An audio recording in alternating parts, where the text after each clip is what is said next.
ఇచ్చినటువంటి 6 గ్యారంటీల్లో ఆ గ్యారంటీలన్నింటినీ కూడా ఒక్కొక్కటి పూర్తి చేసుకుంటూ వస్తున్నాం. ఇందాక డానియల్ గారు చెప్పినటువంటి ముఖ్యమంత్రి గారి వాగ్దానం పంట రుణమాఫీని ఖచ్చితంగా స్వాతంత్ర దినోత్సవం లోపులనే చేసి ఈ రాష్ట్రంలో ఎన్ని లక్షల మందికి ఎన్ని కోట్లు చేశామనేది స్వాతంత్ర దినోత్సవ ఉపన్యాసంలో తప్పకుండా చెబుతామని చెప్పి కూడా ఈ రాష్ట్ర ప్రజలకు విజ్ఞప్తి చేస్తున్నాం. దానికి కూడా ప్రణాళికాబద్ధంగా రాష్ట్ర ప్రభుత్వం వ్యవస్థలతో ప్రయత్నం చేస్తూ ఉంది. తప్పకుండా ముఖ్యమంత్రి గారు రాష్ట్ర ప్రభుత్వం ఆ ప్రయత్నంలో ఉన్నది అని చెప్పి మీకు ఈ సందర్భంగా మనం చేస్తున్నాం. తర్వాత జరిగినటువంటి ఈ 100 రోజుల్లో జరిగినటువంటి పరిణామాలు మీరు చూశారు. తప్పకుండా పండిన ధాన్యాన్ని ఇబ్బంది లేకుండా కొంటున్నాం, తడిసిన ధాన్యాన్ని కూడా కొంటామని చెబుతున్నాం. నిన్న మొన్న కురిసినటువంటి వర్షాలు కూడా కరీంనగర్, నిజామాబాద్, జగిత్యాల కొన్ని జిల్లాల్లో ధాన్యం తడిసిపోయింది. వాటిని కూడా వెంటనే కొనుగోలు చేయమని చెప్పి అధికారులకు ఆదేశాలు ఇచ్చామని చెప్పి కూడా ఈ సందర్భంగా మనం చేస్తున్నాం. అవే కాదు, దీర్ఘకాలికంగా రైతుని నిలబెడాలంటే పంట నష్టం జరిగినప్పుడల్లా ఆయనకి ఇన్సూరెన్స్ రావాలి. ప్రభుత్వం ఇచ్చేటటువంటి 5,000కో 10,000కో ఆయన నష్టం తీరదు. నష్టపోయినటువంటి మొత్తం కూడా ఇన్సూరెన్స్ కంపెనీలతోటి కట్టించాలంటే పంటల బీమా పథకాన్ని అమలు చేయాలి. గత 5 సంవత్సరాల్లో బీఆర్ఎస్ ప్రభుత్వం, చంద్రశేఖరరావు గారు బ్యాంకుల్లో అప్పు తీసుకున్నటువంటి మన అప్పులో ఇన్సూరెన్స్ ప్రీమియం తీసుకొని కనీసం వాళ్ళకైనా ఇన్సూరెన్స్ వచ్చేటట్టుగా ఉండేది. కానీ ఆ ఇన్సూరెన్స్ యొక్క పద్ధతులు కూడా రైతుకి అనుకూలంగా లేవు. గతంలో జిల్లా మొత్తం మునిగిపోవాలనేది, జిల్లా మొత్తం ఎండిపోవాలనేది, లేకపోతే తర్వాత నియోజకవర్గం మొత్తం ఎండిపోవాలనేది, తర్వాత మండలాలు మొత్తం పూర్తిగా నష్టపోతే తప్ప మేమనేది, ఆఖరికి గ్రామాలకు తీసుకొచ్చాం. ఇప్పుడు నేను ఆ కండిషన్లన్నీ మార్చేసి ఏ రైతులో ఆయన పంట నష్టపోతే ఆ రైతుకి ఇస్తానంటేనే మేము ప్రీమియం కడతామని చెప్తున్నాం. ఆయనకి ఆ ప్రీమియం కూడా మీరు అప్పు తీసుకుంటే అప్పులో వాడు మినాయించుకునేవాళ్ళు. నేనేమంటున్నానంటే ఆయన అప్పులో తీయొద్దు, ఈ రాష్ట్రంలో ఉన్నటువంటి 70 లక్షల మంది రైతులకి ప్రీమియం మేమే కడతాం. అది అరెకరం ఉండని, కుంట ఉండని, 5 కుంటలు ఉండని, అది 2,000 కోట్లు కానీ 5,000 కోట్లు అయినా సరే రైతులందరికీ ప్రతి సెంటుకి మేమే ప్రీమియం కడతాం. అందరికీ ఎక్కడ నష్టపోతే, అది కరువు వల్ల నష్టపోవచ్చు, తుఫాను వల్ల నష్టపోవచ్చు, వడగళ్ళ నష్టపోవచ్చు, ఆఖరికి తెగులు వల్ల నష్టపోయినా కూడా ఆ రైతుకి ప్రీమియం ఇస్తానంటేనే, ఇన్సూరెన్స్ ఇస్తానంటేనే మేము ప్రీమియం కడతామని చెప్పాం. నిన్న మొన్న టెండర్స్ కూడా ఫ్లోట్ చేశాం. ఆ కండిషన్లకు ఒప్పుకొని కేంద్ర ప్రభుత్వం పర్మిషన్ ఇచ్చింది. తప్పకుండా రేపు రాష్ట్రంలో భారతదేశంలో అత్యున్నతమైనటువంటి ఇన్సూరెన్స్ పాలసీ నిర్మాణం చేసినటువంటి ఏకైక రాష్ట్రం తెలంగాణ రాష్ట్రం అవుతుందని చెప్పి మీకు ఈ సందర్భంగా మనం చేస్తున్నాం. ఎందుకంటే రైతుకి గుండె నిండా భరోసా ఉండాలి. మిరపకాయ కళ్ళంలో ఉంటే నిద్ర పట్టదు, ధాన్యం రోడ్డు మీద ఉంటే నిద్ర పట్టదు, కోతకొచ్చిన పొలం ఉంటే నిద్ర పట్టదు, పంటకొచ్చిన మామిడి తోట ఉంటే నిద్ర పట్టదు. ఏ నిమిషంలో ఏం జరుగుతుందని ఆయన కళ్ళల్లో ఒత్తులు వేసుకొని బతకాల్సిన పరిస్థితి.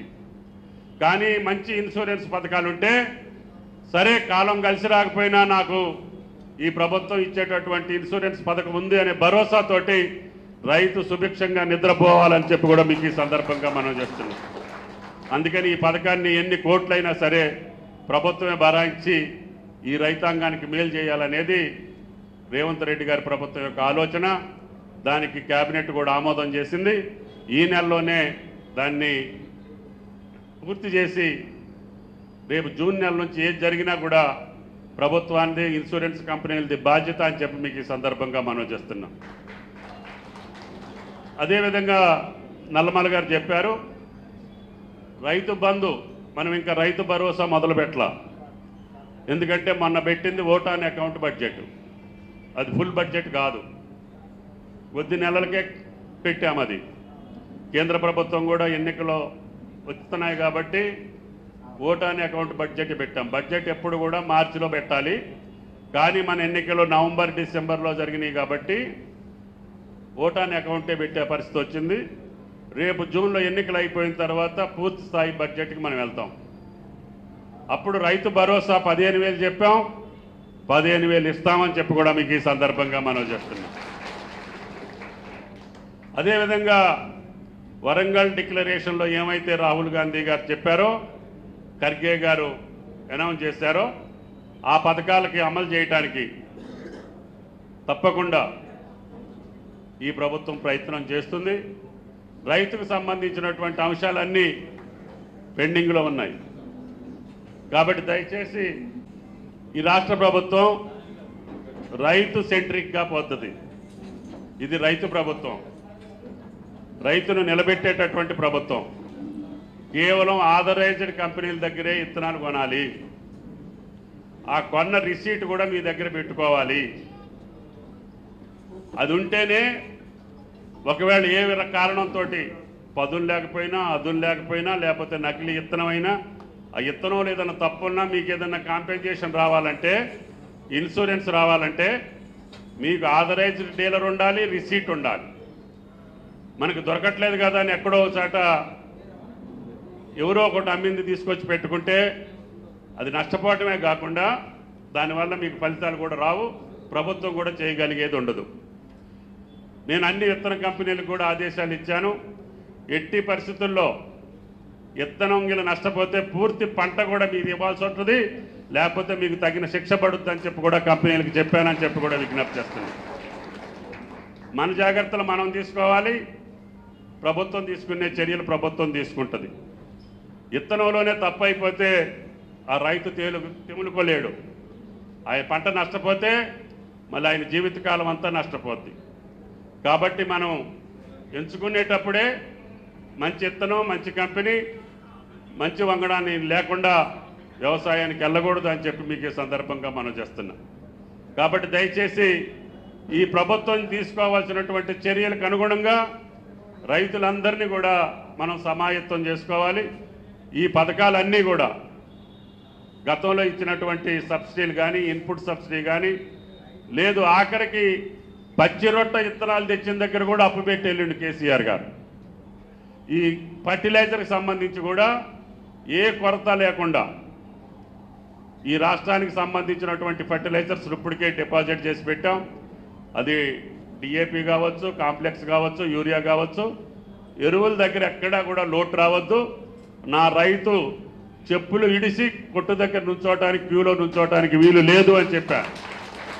అది విత్తనం కావచ్చు, ఎరువులు కావచ్చు, దేనికాడ కూడా నా రైతు రోడ్డు మీద ఎండలో క్యూలో నిలబడే పరిస్థితి రాకుండా చూడండి.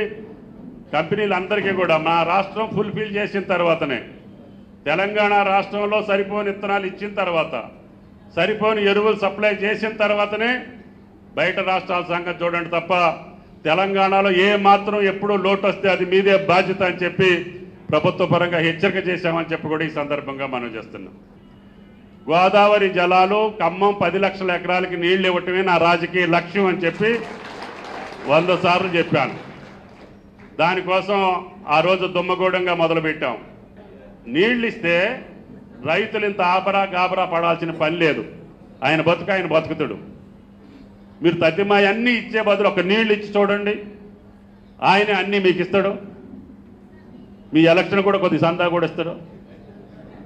అరే ఆయన చూడకుండా ఆయన మనకెళ్ళి చూసేటట్టుగా పెడితే ఈ దేశానికి నిష్కృతి ఉండదు. మోడీ గారు చెప్పారు డబుల్ చేస్తా, రెండింతలు చేస్తాండు. మరి అదానికి చేసిండు, అమ్మానికి చేసిండు, ఆయన్నే అడగాలి. ఈ రకంగా వాగ్దానాలతోటో, అబద్ధాలతోటో, అసత్యాలతోటో, అభూత కల్పనలతోటో రైతుని మోసం చేసిన వాళ్ళు ఎవరు కూడా బట్టగట్ల. కాబట్టి దయచేసి ఆయన సుభిక్షంగా ఉంటే, ఆయన నవ్వుతూ ఉంటే, ఆయన ఉంటే ఏ ప్రభుత్వం అయినా 10 కాలాల పాటు ఉంటుంది. దానికి రేవంత్ రెడ్డి గారి ప్రభుత్వం కట్టుబడి ఉందని చెప్పి కూడా మీకు ఈ సందర్భంగా మనం చేస్తున్నాం. 7,500 కోట్లు కూడా రిలీజ్ చేశాం. తప్పకుండా పంట నష్టాన్ని కూడా రేపు ఎల్లుండి ఇచ్చేయమని చెప్పాను. రేపు రాబోయే రోజులకి రైతు భరోసా కూడా ఎట్లుండాలో మీ కిసాన్ కాంగ్రెస్ మాకు సలహాలు ఇవ్వాలి. రేపు రాబోయే కొత్త పాలసీలో 15,000 ఎవరికి ఇవ్వాలి, ఏ పరిధిలో ఇవ్వాలి, ఎట్లా ఇస్తే రైతుకి న్యాయం జరుగుద్ది, ఏ రకంగా చేస్తే మంచిది, మీ సలహాల ప్రకారమే రైతు భరోసా కార్యక్రమం ముందుకు సాగుద్ది అని చెప్పి కూడా మీకు ఈ సందర్భంగా మనం చేస్తున్నాం. ఇప్పటి వరకు ప్రభుత్వం ఏ నిర్ణయం చేయలే. ఇది పాత రైతు బంధే నడుస్తుంది. రైతు భరోసా అంటే 15,000 ఇవ్వాలి. రేపు బడ్జెట్లో పెడతాం. బడ్జెట్ కంటే ముందు రైతు కిసాన్ కూడా కాంగ్రెస్ కిసాన్ కూడా మీరు కూడా మాకు సలహాలు పంపించండి. మీ సలహాల మేరకి నాకు భగవంతుడు మీరు ఎంత శిక్షిస్తే అంత మీకోసం రైతాంగం కోసమే పనిచేస్తానని చెప్పి విజ్ఞప్తి చేస్తున్నా.